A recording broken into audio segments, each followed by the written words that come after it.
పాటుగా కలగలేదుగా సందమామనే చేరే జ్ఞానం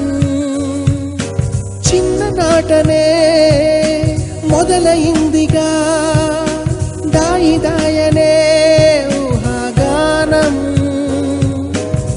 నిన్నంటే ఎన్నో ప్రశ్నల భారం మోస్తూ గడిచిన కాలం నిన్నంటే ఆ బరువేగా చూపించింది నేడి తీరం నేడంటే ఎన్నో నిన్నలు సంపాదించిన అనుభవ సారం ఆ మాటే మళ్ళీ కొత్తగా చెబుతోంది అమ్మమ్మ.com ఏ దారమో పంపందే వెళ్ళదే ఆ మబ్బు దాకా గాలిపటం ఏ మార్గము ఏనాడు మరవదే ఈ మట్టితో తన